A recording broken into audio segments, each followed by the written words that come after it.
is Andrew Wilson, otherwise known as Irish Boar for my Twitter handle. Spanners asked me to join the podcast this Sunday on a bit of a drunken whim, possibly, to see if I'd be interested in stating a case for Kimi Räikkönen. Well, being a family man and not always having the time, I thought I would do this vlog, I think you call it. I've never done one before while I was at work in between appointments. So just to give you a background, I've followed Formula 1 since a kid, really. I have a broad appreciation for the sport, and what I mean by that is I don't necessarily just support one team or one driver, usually a combination. So I always support Williams as my main team. Doesn't matter who drives with him, might not necessarily like the driver, whatever, but I always want Williams' team to do well.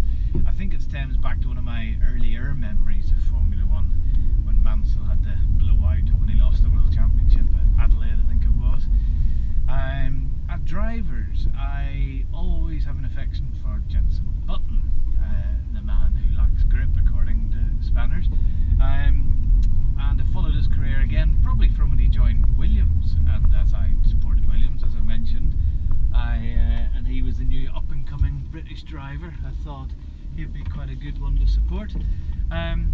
So I followed his career through the more recent McLaren woes and his good times at McLaren and at Honda and Braun and BAR, and he's beaten some pretty good drivers, such as like Villeneuve as a championship winner as a teammate. He ran Hamilton pretty tight. I think he beat him 2 years out of the 3 in points, was it? Or he accumulated more points in the 3 years they were together.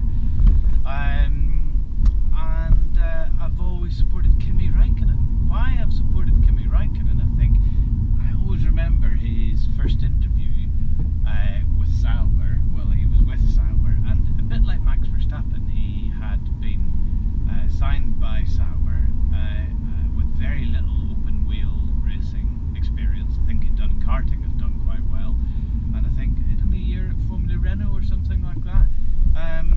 And he'd been signed, and the establishment at the time lambasted him a lot, saying he wouldn't have the experience, shouldn't have been granted a Superlance. And then, if memory serves, I think he scored points in his first race, possibly coming 6th, something like that, in the days when you only got points up to the first 6. And also, I just loved it when he was first interviewed, because he had such a weird voice. It's still pretty weird now. Back then, I think, if you find any old YouTube videos, it was very strange. I always remember my wife, who's then my girlfriend, now wife, commenting, "Oh, who on earth's that?" And she had no interest in Formula 1 whatsoever, but even she took a notice of him. And he was duly snapped up by McLaren, should have won the championship with them, apart from Adrian Newey's cars falling apart too regularly. But he showed he was a great racer, some stellar drives coming from the back of the field, especially in Japan. He hammered Coulthard. He was obviously very good. Went to Ferrari, kept his head down and won the championship when the McLaren boys were battling. So I've always liked Kimi Räikkönen.